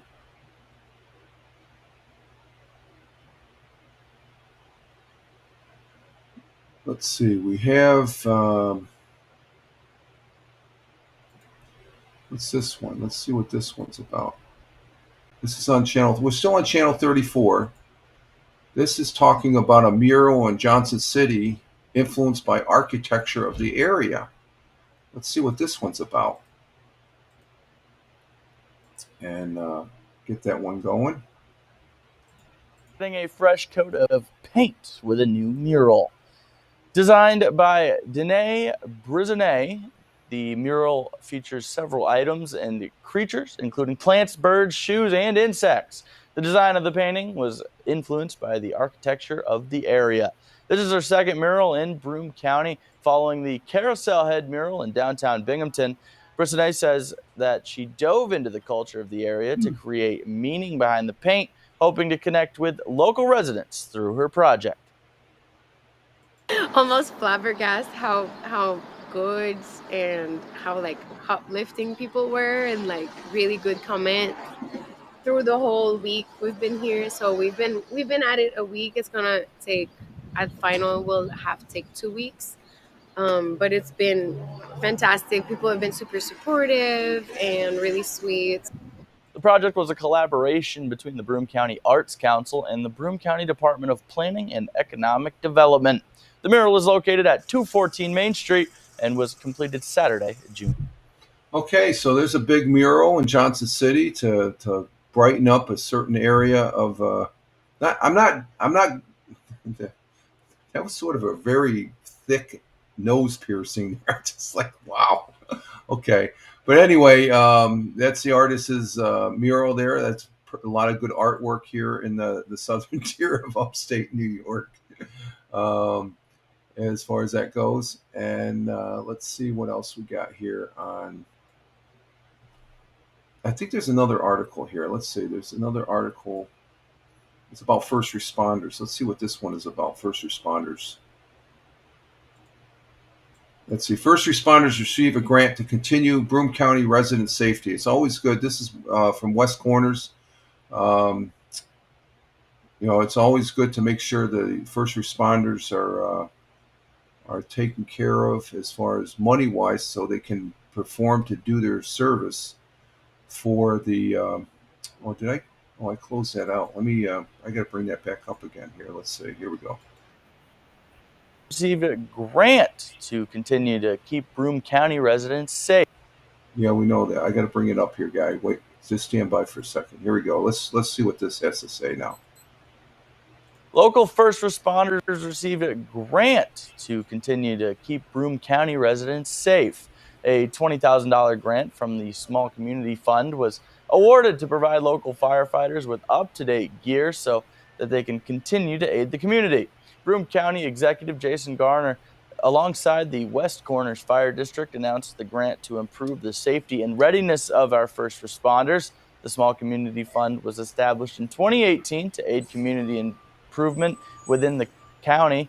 In the past few years, they were awarded over 150 projects and now have a budget of $650,000 in 2025. Fire Commissioner Kirby Sinclair explains why the grant is essential for first responders. Over time, as they use them in different fires and different scenes, they collect certain residues that remain on them. And over time, those become dangerous for firefighters and can be cancer causing. Broome County legislators encourage organizations who did not receive grant funding to reapply next year. So West Corners Fire Department, they are a top-notch fire department. I've worked with these guys from my fire company when they've come into. They're in Broome County, but they have come into Tioga County for mutual aid. And I know a former chief who's now a Tioga or a Broome County fire coordinator, and he used to be my boss at the day job. And we used to have many conversations concerning fire protection and stuff. Let's say sometimes investment funds are better than donations, and they do that. They do, these fire companies, they do have their share of investments, and they're a volunteer, so they're regulated. They can only do so much of that, Thamer. You know, they do a little bit of investing, not more than what they should, but they do get a lot of tax money. I could just say this is one of the Binghamton over in Broome County, in the Binghamton, Vestal, Endicott, Johnson City. This company, West Corners, which is right outside Endicott, they get a lot of their funding is from the local government, and they're well funded. They have compared to us here in Tioga County, we're more rural than Broome County. So, but this is West Corners is they're a good fire company, but yeah, they do some investing. And I think they don't do a lot because they're regulated by the state as far as that goes. So, but the fire departments, they need to get that either from donations, but like investments, that would be a good source to keep the fire companies going as far as that goes, because they're vital to the community. They're a lifeline to the community as far as that goes. Okay, so that was I think that's it for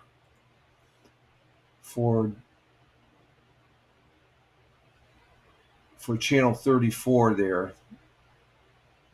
Let me just scan it real quick here.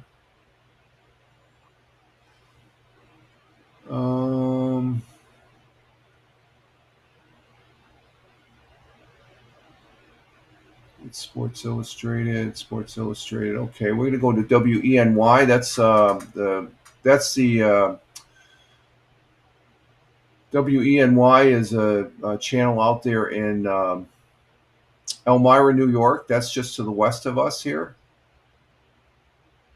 And let's see, Thamer, you say the fire department not far from my house. Oh, there you go. Okay, yeah, that's always a good thing. You have a fire department close by, and such. And I would imagine that that's a paid fire department. That's it's not a volunteer fire department. They do the same job, but the way their finance is different as far as a paid fire department and a volunteer fire department. And I've been on both ends, so they have their unique distinctions and stuff like that. So let's see, on WENY,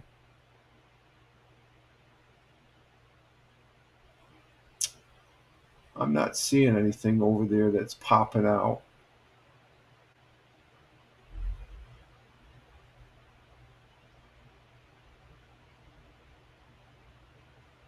Okay, we're going to go to channel 18.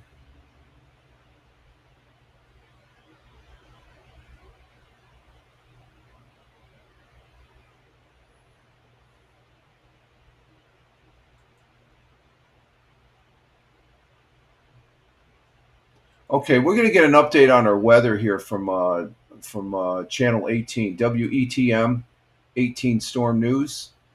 And oh,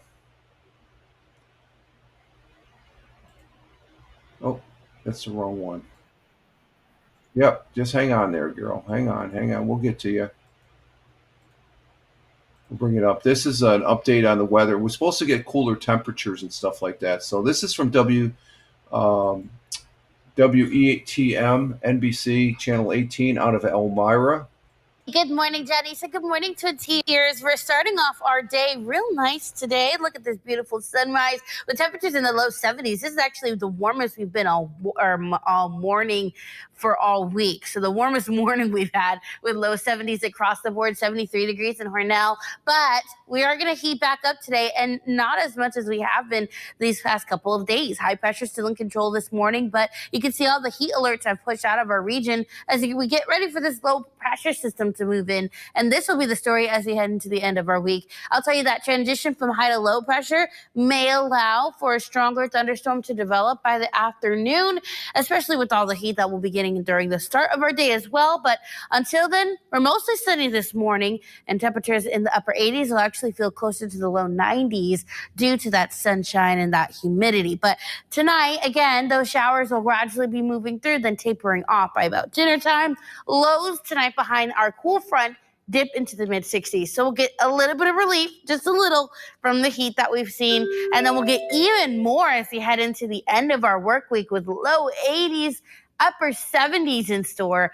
We're going to struggle to even get into the 80s thanks to all this rain that we'll be looking at Thursday, Friday, and back into Saturday. Now, as we head into the start of next week, we do have another 90-degree day in store for the Twin Tiers as we get ready for more sunshine to return. So there's the updated weather. We're going to get cooler temperatures in sea, but next Monday will be up in the 90s from what that chart was saying there. So that's from the local Channel 18 news out there in Elmira. That's just to the west. Fox, WBNG, WEBO, they're all to the east. Channel WENY and Channel 18, they're out to the west there in Elmira. I'm right in the middle. So they do a good job there as far as that goes. So I think that's it for the local news on, let's see, just to give it a good, but that gives you an update as far as the current weather that we're having here. Let's see, Owego Penny Saver. They got a Memorial Catfish Derby going on. Let's see, W96.5 KGB, nothing really showing on there. Let's see, Kiss 104. They're talking about the heat also. We've already talked enough about the heat. It seems like when you talk about the heat, you get hotter or something like that. So same goes on 106. That's up in Buffalo. And the other channel that I look at in Buffalo, 93.7 WBLK. So I guess that's about it there. So what are we doing on time? We're at 1 hour and 52 minutes. And I think that's it. They did have I did wake up. Let's see. Thammer has... Let's see, does the AC you bought last year? Oh, yeah, it's still the portable ones. Yeah, oh, they're working great. Was that I'm thinking it was 2 years. You remember that. Yeah, they're the roller coaster ones and stuff like that. You know what? We're going to I want to show you the air conditioner. Oh. Didn't want to do that.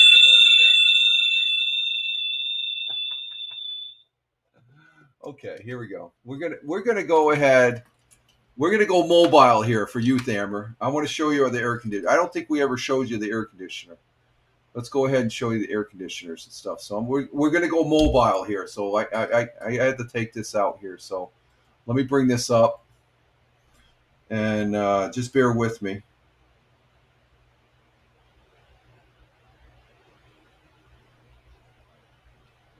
Let's see. I want to make sure I got this situated here.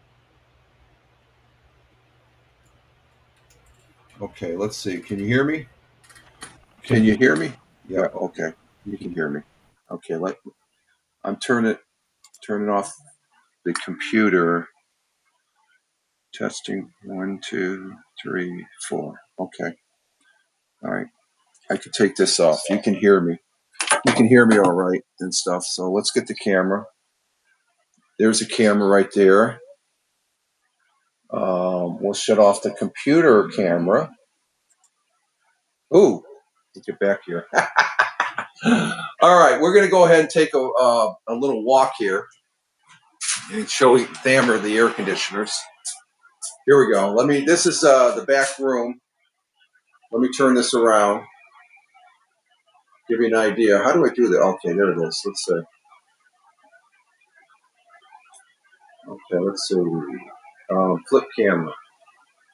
Okay, there's the portable unit. So that's what we got. We got one here in this window, the fan blowing it into the kitchen. Okay, and you can see we have it set for 68. So this is one of two that we have that hooked up, and this is where it hooks into the window, and that's one of this works very well right here. So that's one of the units right there. So we keep this so the sun doesn't shine or blocks out the heat. But that's So this cools this end of the house as far as the back room here, and it comes into the kitchen, and it works quite well. And then right over here by the coffee maker, we got a little fan that goes out there. Okay. And let me flip the camera here. Okay, so what that does is, oh, hang on, I'm sorry. I apologize for the camera moving. What that does, it brings the cold air here into the kitchen, it blows it into the dining room, okay? And the other one, as we're walking through my house, is right here in the living room. And let me go ahead and show you that.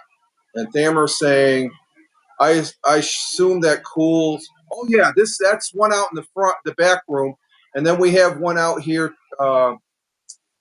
Let me show you this one. This is the second one on the first floor. Let me flip the camera, and we bought two of these. There's the second one right there. This is in the living room, okay, and you can see. I love the portability because we used to have this one in the bedroom next door. Okay, so that goes to the window. Okay, so those are the two. So those are the two we bought last year that Thamer was referring to. I'm so sorry. Hey, Deplorable. Hey, how you doing? I'm just showing my air conditioners. How's things going out there in your neck of the woods? Are you staying cool? Okay, and we're gonna flip the camera, and we're gonna go upstairs now. Now we're going upstairs. Those are the two that cool the downstairs. Okay, so what we have here.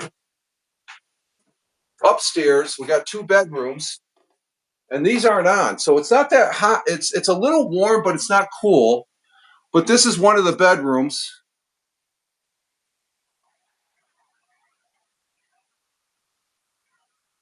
Let's see, that didn't flip. Okay, there's we don't have them on upstairs. We're going to probably turn these on. This is the ones we used to have. We used to have two of these downstairs. Well, no, we have two extra. So, but this is the other one upstairs up here in the one bedroom. You know, that's your traditional. It's not that hot up here. It's actually nice.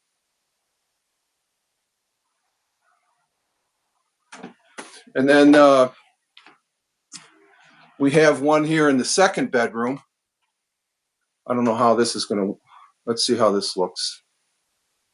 And flip. There's the second one right there.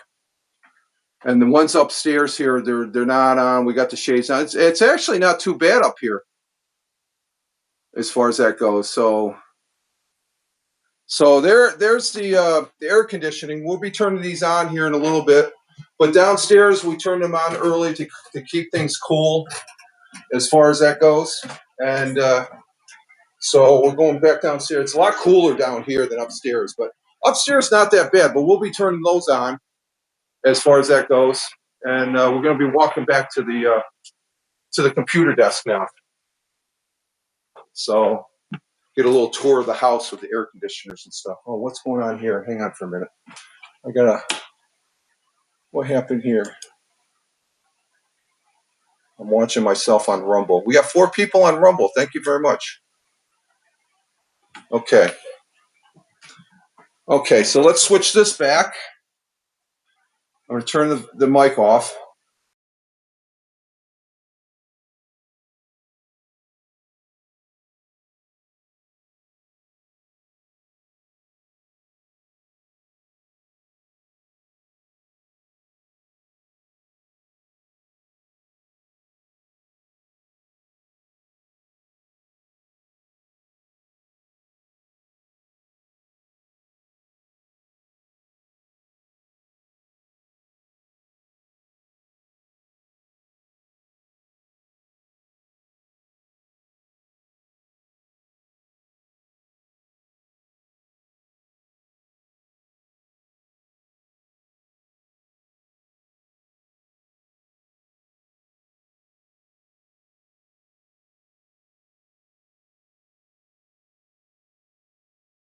Thank you, Thamer. I forgot to press the button on the client. But those the two downstairs, they end up they cool those two. They cool. We have it in the living room and the back room, and we use the fans and the air. It's like 70 degrees the last 2 days here here in on the first floor. Upstairs, we'll turn those on here in a little bit, and they'll keep the upstairs cool. There's nobody that really sleeps upstairs, when the kids come home to visit and stuff like that with their significant others and stuff like that. That's their rooms and stuff like that. But we turn them on just to keep it, because the cats go up there. They like sleeping upstairs. So we will keep them on. And and those are smaller ones. We do have one large one, our original one, and we have an extra small one but we traded those out for those two the two newer ones I showed, the one in the back room and the one that's out in the living room. And they keep the house very pleasantly cool compared to outside. So I'm happy with them. And okay, you can hear me now. Yeah, when I was switching back from the phone here to the computer and stuff, but I wanted to show Thammer those because you remember that last year when I bought them and stuff. We were a little. I think we have them in a better. Yeah, okay, clear now. Yeah. Once I press the right button, but I'm happy with it because of portability. Because like I said, the one in the living room used to be in the bedroom. But I think it works better being in the living room because when we have it on overnight, it's not noisy where we're sleeping, even though we sleep through it and stuff. And this one in the back room, we had that when we first got it last year. That's where we had it last year. We used to have one in this window here, but the cats like looking out this window. So and then upstairs, they were always in those air conditioners. They've always been in those windows there. And for the most part, it keeps the house very cool, especially when it gets up to 97 and 100 plus degrees. It'll keep it cool. We can keep it cool to 68 to 70, right in that range and stuff like that with no problem. So it's very pleasant. And but I imagine I'm still thinking about Thammer. You got 10 air conditioners. You got a big house then. I'm just imagining you got a big house. I've got a small house. It's a medium-sized house and stuff like that. We like it. It's a nice home as far as that goes. So, but that took us to 2 hours. So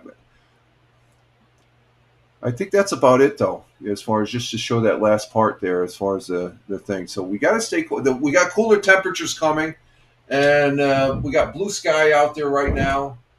I don't have to mow the lawn.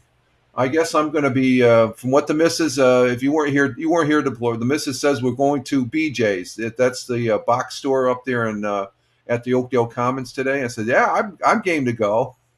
Buy some stuff as far as that goes. And and plus they have, I always like going to BJ's because they have the $1.50 hot dog special as far as that goes. Let's see. It's 400 meters. I don't know how much in yards. 400 meters in yards. Let's see. 400 meters.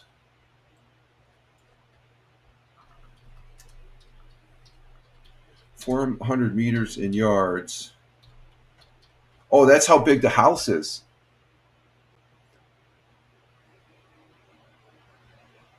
Oh, wow. That's large. That's 407. 400 meters, the same as 400. No, it's 400 meters is about 437 yards. So that's a big that's a good size home. As far as if that's what you're referring the yards there to. As far as this. Deplorable says definitely cooler today. That's good. Okay, you got to go camp and mow. Okay, stay cool and drink your water there, Deplorable. Thank you for popping in. Appreciate it, my friend. Greatly appreciate it. Thank you. And so I think that's it, folks. We're going to go ahead and end the broadcast here. And I want to say thank you to Tina, our Jersey girl, for being here. Tony D, my brother veteran and good friend and fellow broadcaster there. Thank you for being here. Thank you, Thamer. Thamer, thank you for hanging out with us. Greatly appreciate it. Keep us up to date on the tennis when you can. I appreciate that. I'm going to try. I got a note. I wrote the note down to watch the tennis. So I'll be watching the tennis there. Greatly appreciate you being here, as always, my friend. And stay cool over there in the kingdom as far as it goes. And Thamer says, will do. Okay. Let's see. Who else did we have? We had Captain Rehab. Captain Rehab coming in from the city of brotherly love. Thank you, Captain Rehab, for being here, as always, too. And I think we had Thamer. You had the majority. Oh, the deplorable coming in at the last minute. And Thamer saying, we'll do with the tennis. Thank you. Yep, we can do that. I think that would be, because other than baseball and the soccer, that's all I have. And that goes real quick for, that I'm just trying to fill the gaps to when we get to NFL football again. So I appreciate that, Thamer. So thank you all in the chat there from the various platforms that we're broadcasting to. I want to say thank you for the people that were just watching, and thank you for those that are watching on the replay. Thank you. And also thank you to those that are listening on the audio pod. We repurpose this audio the Monday, Wednesday, and Friday over there on Spotify, in addition to doing the Fireman Rich audio podcast. But I call these audio pods. And I want to say thank you for those listens over on Spotify for creators. And with that, I'm Rich Roberts. Oh, let's get the last one. There we go. Thank you, Deplorable. Let's get the American flag in there. Thank you very much, sir. Greatly appreciated. Thanks for sharing, Thamer says. You're welcome, Thamer. I appreciate it. Thank you for being here. Thank you very much for being here. Greatly appreciated. Thank you very much, my friend. All right, folks, you all have a great one. This is Rich Roberts at Fireman Rich, wishing you all well. You all have a great Wednesday as we're working towards the weekend. We're halfway there. We'll be seeing you we'll be live streaming again Friday morning at 6 a.m. thereabouts. It was a little late today, but I just had a few technical errors starting out. But you all have a great one wherever you may be. And as always, live life, have fun. Ciao for now. As always, peace. Take care, folks. Thanks again, everyone in the chat again. Greatly appreciate it. Thank you very much. Ciao for now.